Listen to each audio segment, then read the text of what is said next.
Assalamualaikum semuanya, salam sejahtera untuk para peserta yang mengikuti pertemuan ketiga ini. Terima kasih sudah bisa menghadirinya.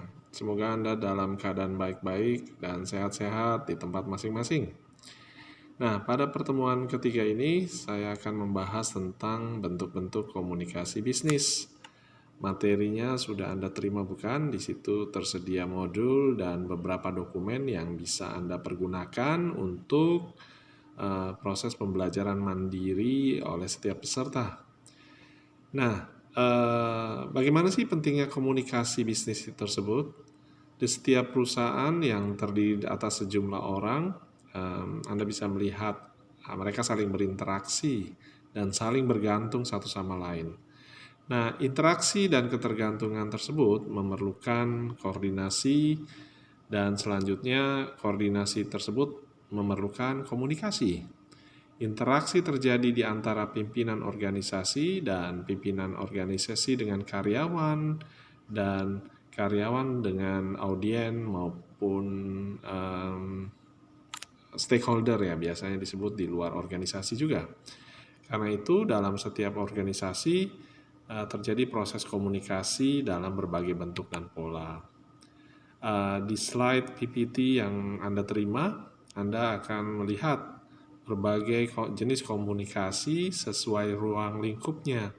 Apa yang membedakan komunikasi tersebut dan bentuk-bentuk komunikasi tersebut.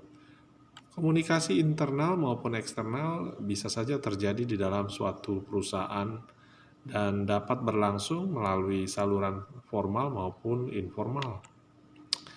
Nah, kemudian Anda bisa melihat bagaimana komunikasi menurut kelangsungannya.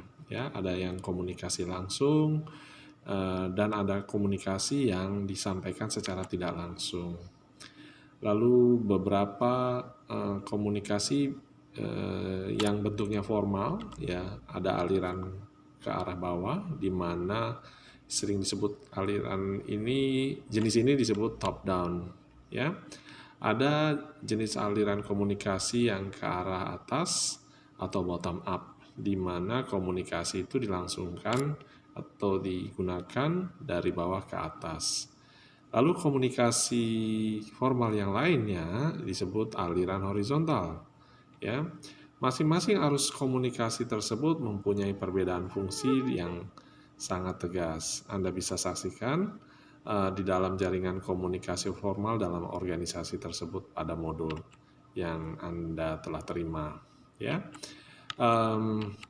Selain berbagai jenis komunikasi, Anda juga yang tadi disebutkan, Anda juga akan bisa melihat berbagai jenis komunikasi pada modul itu, ya, berbagai jenis komunikasi menurut sifat dan jumlah komunikasinya, ya.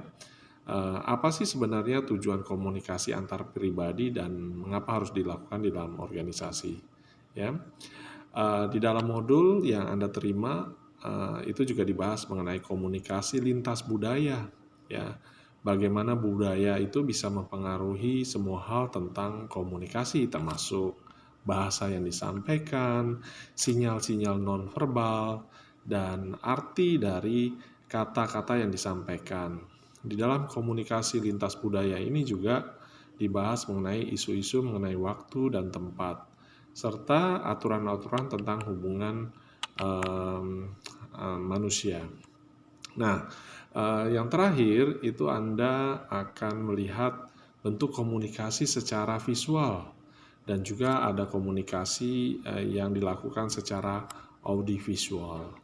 Di materi ini Anda bisa melihat bagaimana perbedaan dari kedua bentuk komunikasi seperti ini dan bagaimana kedua komunikasi ini berkembang seiring perkembangan teknologi, terutama di sektor perkantoran, di perusahaan, dan teknologi komunikasi atau informasi tersebut bisa berlangsung hingga saat ini.